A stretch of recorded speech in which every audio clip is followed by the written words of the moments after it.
E a gente segue te atualizando sobre todas as medidas que vêm sendo tomadas no Pará para combater o coronavírus. Não há casos confirmados no estado, mas o vírus está circulando no Brasil e a gente precisa se prevenir. As medidas mudam bastante de um dia para o outro porque obedecem protocolos de segurança que vão sendo constantemente reavaliados de acordo com a situação. A Denise está ao vivo e é quem vai nos deixar agora bem mais informados sobre esse assunto. Oi, Denise, boa tarde para você. Atualiza o nosso telespectador sobre os casos que estão sendo investigados aqui no Pará, já que não há confirmados. Boa tarde. Oi, Jalília, boa tarde para você. Vamos lá então. O balanço mais recente divulgado pela Secretaria de Saúde do Pará é de 25 casos sendo investigados e 26 descartados para o novo coronavírus. Esses números são atualizados pela CESPA sempre às 7 da noite, portanto, todos os dias a Secretaria de Saúde do Estado atualiza o balanço às 7 da noite e, felizmente, nenhum caso da Covid-19 confirmado aqui no Pará. Jalília? Denise, agora uma das medidas é você evitar aglomerações. Por causa disso, aulas em faculdades particulares e universidades públicas também já estão sendo suspensas. Quais são? É isso. A UFPA informou hoje que as atividades serão suspensas a partir desta quinta-feira até o dia 12 de abril. O UFPA a partir de quinta-feira até o dia 12 de abril. Mas a universidade reforçou que os atendimentos nos hospitais universitários continuam normalmente, inclusive com um reforço no combate ao novo coronavírus. O EPA, a Universidade do Estado do Pará, e a UFRA, a Universidade Federal Rural da Amazônia, ainda estão analisando a situação. E pelo menos 4 instituições particulares aqui em Belém decidiram suspender as aulas desde hoje. Prevenção é a palavra. Medidas de segurança devem ser adotadas por todos nós. Todos nós podemos sim combater o novo coronavírus. Por isso, daqui a pouco a gente tem uma entrevista ao vivo aqui no JL1 com o infectologista do Hospital Barros Barreto para tirar as nossas dúvidas. Quais são os cuidados que a gente deve adotar? Você tem alguma dúvida em casa? Então participa com a gente. Jalília? Obrigada pelas informações, Denise. Vamos reforçar o que a Denise acabou de dizer aqui. Ainda hoje vamos esclarecer dúvidas sobre como devemos agir para se prevenir contra o Covid-19. Tem muita notícia falsa circulando nas redes sociais, nos grupos de Zap. E é isso, minha gente, é um perigo, só atrapalha. Informação correta também é uma forma de combater a doença. E é por isso que o JL1 pediu o reforço de um infectologista, como disse agora há pouco a Denise Soares, para nos ajudar. Tem dúvidas? Manda agora para os nossos contatos. Faz aí a hashtag você no JL1 e fica ligadinho no jornal. Informação correta, com qualidade e credibilidade, é aqui que você encontra. Bom, gente, vamos voltar a falar sobre o novo coronavírus. O vírus está circulando no Brasil, a gente lembra e frisa que aqui no Pará não há nenhum caso confirmado, mas a gente precisa se proteger e, para isso, nós devemos estar sempre atento aos sintomas, que são muito parecidos com o de uma gripe comum e são bem variados. Vamos dar uma olhada aqui no telão para a gente ver quais são os principais sintomas. Olha só, tosse seca ou com secreção, sintomas mais comuns, febre acima de 37 graus. Aí a gente também tem insuficiência renal, que já são os casos mais graves, e dificuldade para respirar. Geralmente, esses sintomas mais graves, eles acometem as pessoas com mais de 60 anos, né, que estão no grupo de risco. Temos mais um telão aí para mostrar sobre outros possíveis sintomas: dores no corpo, inflamação na garganta, diarreia e congestionamento nasal. É importante a gente saber sobre esses sintomas para a gente ficar mais prevenido. E é justamente sobre isso, sobre dúvidas que a gente precisa tirar, é que eu vou chamar agora ao vivo a repórter Denise Soares, que está aí ao lado de um infectologista, não é, Denise? Para tirar todas as nossas dúvidas sobre como devemos nos proteger. Isso, Jalília, tirar dúvidas e evitar também a propagação de fake news, porque estão rolando muitas por aí. Doutor Lorival Marsola, obrigada pela presença, boa tarde. Médico infectologista do Hospital Barros Barreto, que é referência nesse tipo de atendimento também. Prevenção é a palavra, pânico, não. Boa tarde a todos. Na verdade, a gente está vendo uma situação de pânico e a gente tem referenciado sempre que nós não temos nenhum caso confirmado. Isso são informações oficiais. Inclusive, estão levantando alguns fakes de que o Estado estaria escondendo. Não existe necessidade, até porque a gente estaria retardando o problema. Nós não temos casos confirmados da doença. Nós já tivemos alguns casos descartados, mas até hoje eu garanto que no LACEN e no Evandro Chagas, todas as amostras que entraram foram negativas e as recomendações que nós estamos tentando seguir aqui são recomendações que estão sendo feitas em São Paulo e no Rio. Só que a situação epidemiológica é totalmente diferente. Lá eles têm transmissão local e sustentada. Então, neste momento, a população precisa ouvir as vigilâncias sanitárias, precisam escutar as autoridades do Ministério da Saúde e da Organização Mundial de Saúde, porque não tem necessidade. Porque você acaba entrando em pânico no momento antecipado, você acaba com os insumos, acaba com álcool, acaba como tem acontecido, com as luvas, e você acaba suspendendo atividades que você vai precisar fazer isso mais tarde. Então, com o surgimento do primeiro caso em Belém, que a gente espera que isso de fato ocorra, você vai ter um tempo para que a epidemia se propague, que ela atinja, que a gente fala, o pico. Então, o momento da gente agir é quando você faz a prospecção de quando será esse pico, que é justamente quando a gente tira as pessoas do risco de exposição. Esse pânico de suspensão de aulas agora é totalmente desnecessário, não existe isso. Doutor, então quais são os sintomas, quais são as condutas que nós devemos adotar aqui no estado, já que não temos casos confirmados? Algumas condutas já foram tomadas por autoridades. É importante que seja suspenso nesse momento eventos de grande quantidade de pessoas, justamente porque essas pessoas vêm de fora. Então existe a possibilidade de facilitar ou tornar mais rápida a chegada desse caso inicial aqui na nossa cidade, no nosso estado. Então é importante que a gente comece a assimilar as boas práticas. Hoje a gente tem recomendado as questões de higienização das mãos, intensificar em todos os momentos, o cuidado em não tocar olhos, boca e nariz, porque são mucosas e podem ser contaminadas, mas assim, não é somente por Covid. Se você tem o resfriado, tem a influenza, o vírus da gripe, que são transmitidos da mesma maneira que a Covid-19. Então você precisa ter esse cuidado. E uma coisa muito importante que a gente recomenda é a questão da etiqueta da tosse e do espirro, né? Você está num ambiente, primeiro, se você está espirrando e tossindo, você não deveria estar em ambiente compartilhado com outras pessoas. Se você fizer extremamente necessária a sua saída de casa, estando resfriado, eu estou falando resfriado no sentido de qualquer vírus que causa resfriado e gripe, não estamos falando somente da Covid. Você deveria manter uma distância mínima do local onde você vai de outras pessoas, e a gente recomenda no mínimo 1 metro de distância.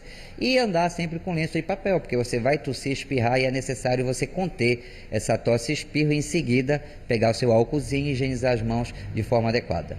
O Wesley, nosso telespectador, pergunta: quanto tempo demora para ter sintomas após o contato com o vírus?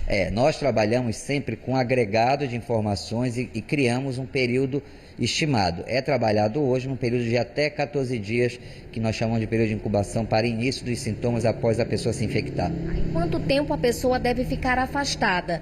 Porque existe uma recomendação de 14 dias, é essa recomendação mesmo? Veja bem, tanto a OMS quanto o Ministério da Saúde recomendou que pessoas procedentes de áreas internacionais onde o vírus está circulando, que assintomáticas, ou seja, sem sentir nada, permaneçam, limitem o seu acesso a outras pessoas. Limitem. É um isolamento que nós chamamos uma quarentena voluntária. Você não está compulsoriamente obrigado a ficar em casa. E se você fizer necessário em andar em outro local, que é uma outra coisa que a gente reforça, a quarentena não é só para o trabalho, para a escola, e não ir no shopping, não ir no cinema. Se você fizer alguma atividade necessária, obrigatória, que seja para o seu sustento, que você saia com máscara e mantenha a questão básica de distância, etc., das pessoas.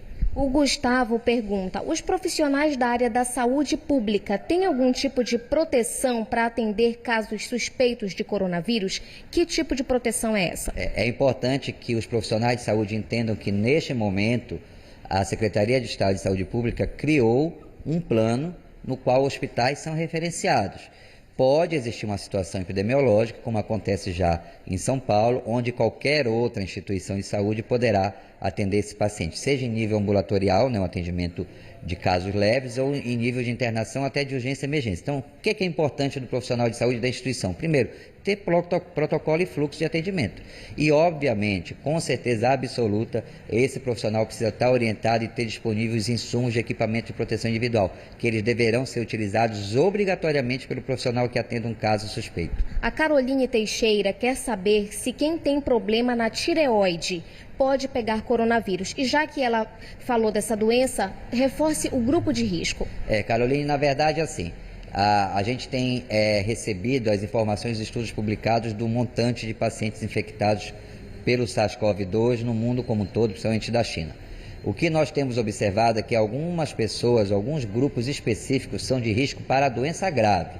Quando eu falo risco, eu posso criar a confusão de que eu não vou me infectar. Na verdade, assim, de risco para infecção todos nós somos, já que a gente não tem uma proteção contra o vírus e nós não temos também a vacinação ainda disponível. Então, quem é de grupo de risco para evolução de forma severa ou grave? São as pessoas que têm problema de pressão alta, as pessoas que são diabéticas, as pessoas que têm problema do coração, os imunodeprimidos em geral, as doenças do coração em geral e, obviamente, um grupo que a gente tem um carinho muito especial em tentar bloquear essa transmissão inicial, que são as pessoas acima de 60 anos, os idosos. Grávidas e crianças. Nós não temos isso como sendo, na verdade, um grupo de risco para infecção grave. A gente sempre tem um cuidado com a grávida, porque ali você tem não somente uma vida para proteger, mas pelo menos duas. As crianças e os adultos jovens, adolescentes principalmente, a gente tem observado um menor número de casos, que é uma coisa que, inclusive, está se tentando descobrir ou investigar por que eles teriam um menor número de casos do que os adultos mais velhos e os idosos. Perfeito. O telespectador continua participando, as perguntas não param de chegar, daqui a pouco a gente volta com o senhor Dr. Lorival para responder mais dúvidas. Lília? É isso aí, Denise. Boas perguntas dos nossos internautas. E você pode continuar participando com a gente. Mande sua pergunta. A gente quer te ouvir e responder a sua dúvida. É só marcar a hashtag você no JL1. E a gente mostrou aqui no início do jornal esse protesto. A gente vem mostrando ali na Avenida Perimetral, que está complicando o trânsito na área. Os moradores reclamaram não só da falta de água, mas também da falta de segurança e de outras situações. A gente já tem uma nota da Polícia Militar do Pará que diz o seguinte, que realiza rondas ostensivas 24 horas no bairro da Terra Firme. Diariamente, o 20º Batalhão também realiza operações bloqueio na Avenida Perimetral, a fim de coibir roubos a vans e ônibus que transitam no bairro. A PM esclarece ainda que atua no policiamento preventivo e repressivo no bairro. Essa foi a nota enviada pela Polícia Militar sobre os problemas relatados pelos moradores ali do bairro da Terra Firme, sobre a falta de segurança. Estamos de volta e vamos, é claro, falar sobre como se prevenir do novo coronavírus. A gente tem aqui na tela informações sobre como nós devemos nos prevenir e as formas de transmissão. Olha só, pelo ar, saliva, gotículas expelidas pela boca, espirro, tosse, fala, por isso a gente vem sempre dizendo aqui, olha, na hora de espirrar, vamos colocar o braço assim, para não contaminar outras pessoas em caso de contágio. Tem também beijo, aperto de mão e abraço. Por isso, nesse momento, é bom a gente evitar esse toque, estar sempre próximo às pessoas. Outras formas de transmissão é quando a gente não higieniza corretamente os nossos celulares, né? As maçanetas das portas, corrimão, botões, teclas de computador. Essas teclas têm que estar constantemente bem limpas e apoios de transportes públicos, né? Quando a gente usa um celular, abre uma porta, enfim, a gente tem que estar sempre se protegendo. E a gente vai continuar a falar sobre as formas de proteção para não transmitir a doença, lembrando que aqui no caso não há nenhum caso confirmado aqui no Pará, com a Denise Soares. E a gente já tem uma informação quentinha, não é, Denise? Mais uma universidade informou que vai suspender as aulas. Isso, Jalília. A UFRA, Universidade Federal Rural da Amazônia, informou que vai suspender as atividades entre os dias 19 a 27 de março. Vamos continuar aqui respondendo às perguntas dos nossos telespectadores com o médico infectologista Dr. Lorival Marsola, está aqui com a gente. O Joel pergunta, doutor, álcool em gel é mais eficiente do que lavar as mãos? Nós preferimos o álcool gel pela facilidade, a comodidade e rapidez com que ele age nos germes, incluindo os vírus e as bactérias. Ele tem um limitante, porque se você tiver com a mão suja visivelmente, ou se você tiver material biológico, ele não pode ser usado. Eu tenho que primeiro lavar as mãos com água e sabão. Qual o álcool em gel? Só os 70% ou esses pequenininhos que a gente encontra na farmácia com cheiro e tudo mais? Na verdade, a embalagem, o tamanho não importa. O que importa é a concentração do álcool que a gente sugere a ser 70%. E uma outra coisa importante que a gente sempre recomenda para a nossa população, para os nossos profissionais, é que não basta só higienizar as mãos. Você tem que saber higienizar as mãos, porque tem maneira adequada de se higienizar, tá? Isso o senhor pode simular para a gente mostrando como é que passa? Na verdade, você precisa apreciar todas as regiões da mão, palma com palma, depois você passa com a área, uma palma da mão esfregando o dorso da outra mão, aí você inverte, né? Você vai depois para a região dos polegares, precisa apreciar essa área que é cheia de prega das mãos e as pontas dos dedos, inverte e a gente encerra com o punho. O que é importante a gente lembrar é que você coloca uma quantidade de álcool gel na palma da mão e se você fizer a técnica adequada que dura em torno de 20 a 30 segundos, você vai finalizar o processo e ela vai estar sequinha. A Pamela Souza, jovens também estão no grupo de risco? Eu queria que o senhor esclarecesse bem isso. É importante, eu queria deixar bem claro para a população que esse termo grupo de risco que está se usando para a Covid-19, para a infecção pelo novo coronavírus, ele se refere a grupo de risco para doenças graves e morte. Grupo de risco que a gente considera para uma doença é quem pode se infectar. Todos nós podemos nos infectar, já que você não tem proteção ainda disponível contra esse coronavírus. A Beli pergunta, depois de infectado, quando a pessoa pode voltar ao convívio familiar e social? Então, a gente está recomendando, se for casos leves, eles ficarão em casa até melhorar por pelo menos 14 dias, diferente quando você está numa quarentena de forma assintomática. Aquelas pessoas que internam, que a gente tem visto na descrição dos hospitais e dos países onde tem tido grande número de casos, é de que eles permanecem um grande tempo de internação, mais de 3 semanas. E é necessário você ter certeza com exames, com repetição do exame, para que ele não tenha mais a eliminação do vírus, já que é possível ele ainda continuar eliminando o vírus. Perfeito. Raimundo, moro em São Paulo, mas vou passar minhas férias em Belém. Qual é a orientação? Então, existe aí recomendação do Ministério da Saúde para áreas internacionais, mas eu recomendo e sugiro que as pessoas que estejam vindo de São Paulo e do Rio de Janeiro, onde você tem transmissão sustentada, que você tenha alguns cuidados. Por exemplo, não vá visitar seus pais ou seus avós, porque eles são do grupo de risco para doença grave. Evite aquelas pessoas que a gente já discutiu aqui sobre serem mais suscetíveis a evoluírem de forma grave. Tente ficar em casa o máximo possível, não é somente ser liberado do trabalho, é ficar em casa, é um isolamento domiciliar voluntário. Fique em casa, tente fazer as coisas de longa distância, que a gente chama o home office, e depois você retorna após 7 dias desse momento que chegou em Belém. A Carol quer saber, os bebês que precisam se vacinar mensalmente têm consultas mensais. Como proceder? Pode ir ou precisa evitar a ida? O bebê dela tem 6 meses. Carol, você deve levar seu bebê. Eu aproveito para lembrar a nossa população que nós vivemos num momento uma epidemia real, um surto real de sarampo, e aí você precisa manter o calendário do seu filho atualizado, incluindo a vacina contra o sarampo. A Cleide Pimenta quer saber onde fazer o teste para a Covid-19 na rede pública aqui em Belém e, por favor, esclareça os critérios que estão sendo adotados. Então, hoje você só fará o teste na rede pública se você tiver preenchimento, sinais, sintomas, ou seja, febre, sintomas respiratórios e uma viagem a uma área internacional onde o vírus esteja circulando, que para nós consideramos qualquer viagem internacional. Se você preencher estes critérios, você vai procurar uma unidade básica de saúde. Lembrar, e é uma coisa que a gente tem recomendado fortemente, a Organização Mundial de Saúde, o Ministério da Saúde, você não precisa correr para o hospital qualquer momento que você espirra ou tussa, mesmo que você esteja vindo dessas áreas. Você tem que procurar uma unidade básica ou procurar o seu médico de referência, notificar a vigilância epidemiológica, e essa coleta será feita somente se você preencher caso suspeito. Existem outras definições operacionais que não vem ao caso neste momento, já que a gente ainda não tem a transmissão local do vírus. A Deca Lopes quer saber qual medicamento tomar se tiver sintomas do coronavírus. Na verdade, a gente tem muito firme hoje quais os medicamentos você não deve tomar. Primeiro, vou voltar de novo para a mesma explicação. Nós não temos coronavírus na nossa região, não temos coronavírus em Belém, tampouco no estado do Pará.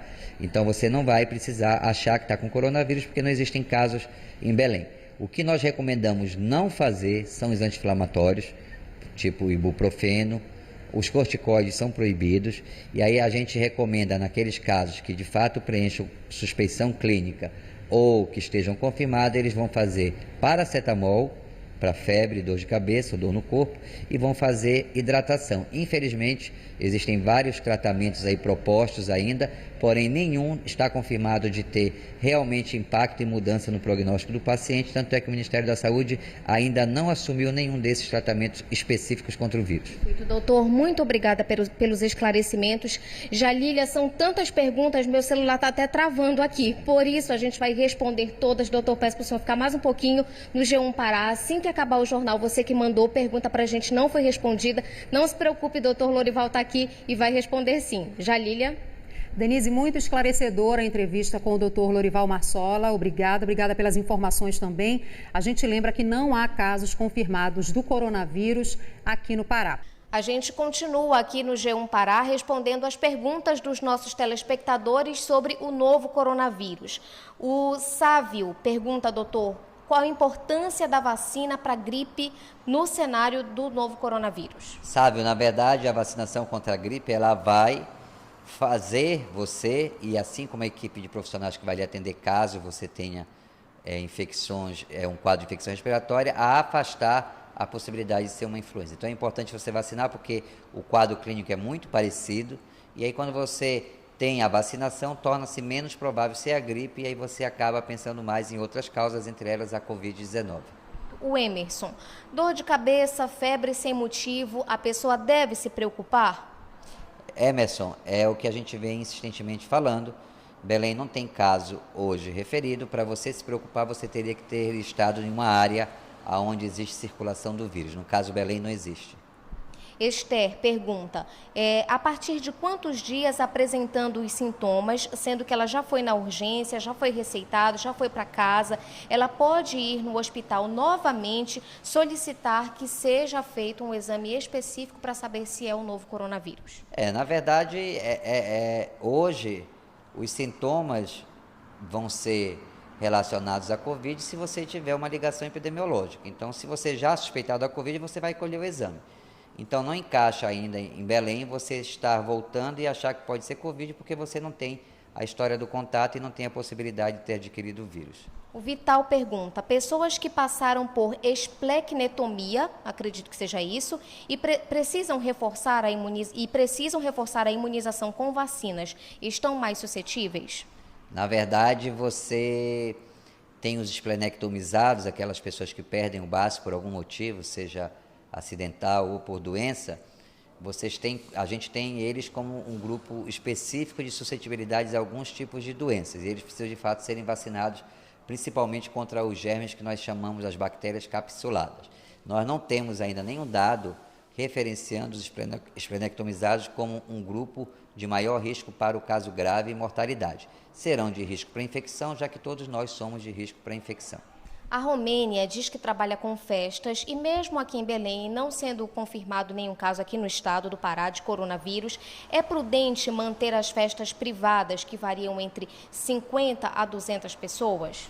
Olha, eu acho que atualmente você tem um decreto do governador do estado proibindo eventos e manifestações com mais de 500 pessoas. Com manifestações menores de 500 pessoas ficou em aberto justamente porque o momento epidemiológico é de não circulação do vírus.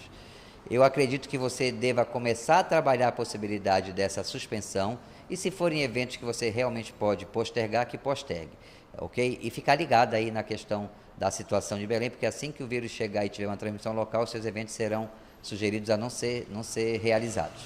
O Tarcísio e muitos outros telespectadores querem saber porque estão com sintomas de gripe e tudo mais. Eles querem saber quais são, pedindo aqui para reforçar os sintomas e que medidas devem ser tomadas.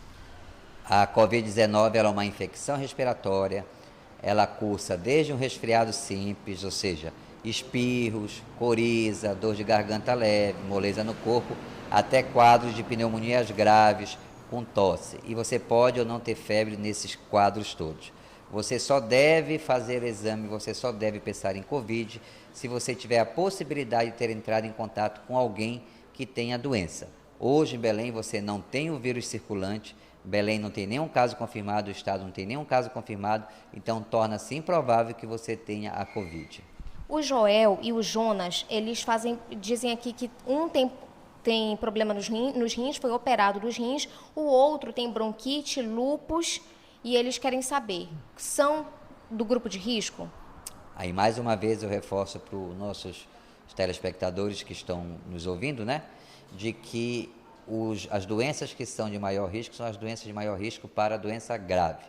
Todos nós podemos nos infectar com o vírus, já que a gente não tem uma proteção ainda disponível. As pessoas que têm insuficiência renal, não é somente não ter um rim, que tem insuficiência renal, ou as pessoas que tomam medicamentos que abaixam a defesa, como corticoides ou imunossupressores, são de maior risco para a doença grave e letal. O que é o que a gente fala sobre prevenção? Quais são os cuidados que todos nós devemos adotar? Tem muita gente perguntando sobre isso. Como proteger a si mesmo, a sua família? Na verdade, a Covid ela traz um novo pensamento sobre viver em sociedade. Primeiro, eu preciso muito pensar no próximo. Eu preciso estar ligado na informação, numa informação correta. A informação falsa, ela não vai ajudar a ninguém. Outra coisa importante é você não entrar em pânico, você utilizar o racional e ouvir as autoridades responsáveis da vigilância, tanto local como nacional. Neste momento, como a gente pode contribuir? Primeiro, você vai viajar para São Paulo? Você vai viajar para o Rio? Tem uma viagem? Adie. Espere um outro momento para passar suas férias. Os eventos todos locais em São Paulo e Rio foram cancelados, então essas viagens serão provavelmente de férias ou a passeio. Então cancele, deixe para um outro momento. Isso é algo plausível hoje. Obedeçamos à questão das recomendações de evitar grandes eventos com mais de 500 pessoas. E começamos a educar todas as pessoas ao nosso lado sobre etiqueta da tosse, etiqueta para espirrar, higienizar as mãos, seja com água e sabão, seja com álcool. E a gente, quando for sinalizado da necessidade do isolamento voluntário ou obrigatório na sociedade, que a gente se atente para essas recomendações. A gente tem visto uma corrida enorme atrás de insumos, né, de máscara, de luva e de álcool gel, que acabaram nas prateleiras e no momento que a gente ainda não tem a necessidade desse pânico. E nesse momento surgem também os oportunistas que passam a vender um produto mais caro, e eu queria dar um recado para eles, inclusive, se existir pessoas que não tenham álcool gel para higienizar as mãos e se infectarem, elas vão colocar em risco todos nós, inclusive você que está tentando ter um ganho a mais, um lucro irresponsável neste momento de delicada situação do Brasil. Para a gente encerrar, o uso de máscaras. Já vi várias pessoas nos supermercados, nas ruas. Quem deve usar? Olha, hoje quando eu vejo alguém na rua, no supermercado, com máscara, eu me afasto porque eu estou com medo dele ter uma infecção respiratória. Então hoje, se nós vermos alguém circulando na rua, ele deve estar a questão racional com uma infecção respiratória, está minimizando o risco de contaminar outras pessoas, aí a gente aplaude e diz que essa é a maneira correta. Se for para prevenção contra o coronavírus atual, o novo coronavírus, não existe ainda a necessidade, porque você não tem o vírus circulando local. Doutor, muito obrigada por esclarecer as dúvidas nos nossos telespectadores. Mais uma vez, doutor Lorival Marsola, médico e infectologista do Hospital Barros Barreto, participando aqui com a gente. Obrigada a você também que participou. E é isso, prevenção, não pânico.